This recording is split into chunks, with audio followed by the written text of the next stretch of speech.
Honorable Speaker, I was saying on Kenya, Honorable Speaker, because that is a bigger issue.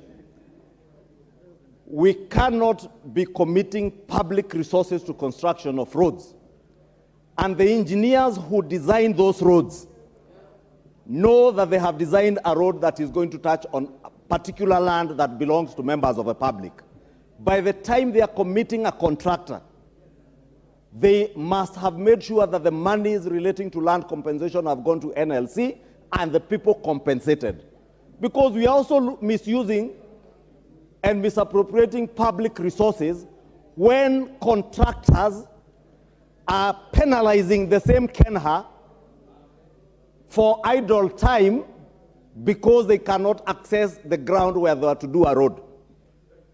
If you go to my constituency here, and those who drive to the western parts of Kenya will tell you, the junction around Gitaru, at the intersection of 3 major national highways, the southern bypass, the western bypass, and the Great Northern Corridor, Wayakiwe-Rironi interchange.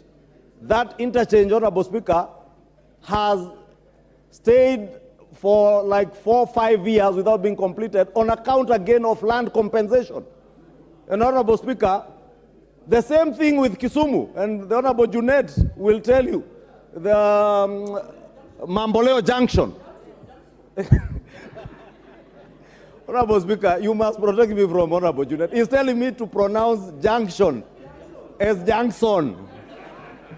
And he knows I hail from Kikuyu, not the other part of, that part of the country where the Honorable Tiende Omolo would say Junction.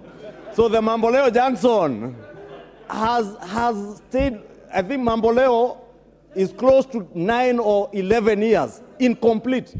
But you can be certain the contractor there is charging for idle time, for idle equipment, and penalizing Kenya. And we are paying interest, Honorable Speaker. And that's why I'm saying the CS in charge of infrastructure, CS Kipchumba Murkomen, besides giving directives, he must show this country that he is able to deliver on the mandate that the people of Kenya gave him through his appointment by His Excellency the President.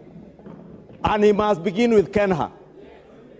I say he must begin with Kenya. Because that is where the problem is.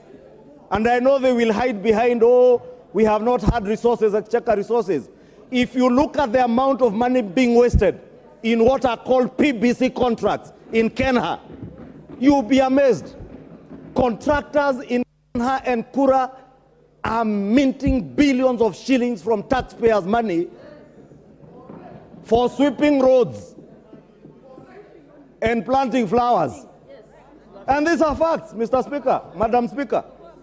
Therefore, let us not hide behind, oh, people, this one is from my county, the CS belongs to my coalition. They must deliver.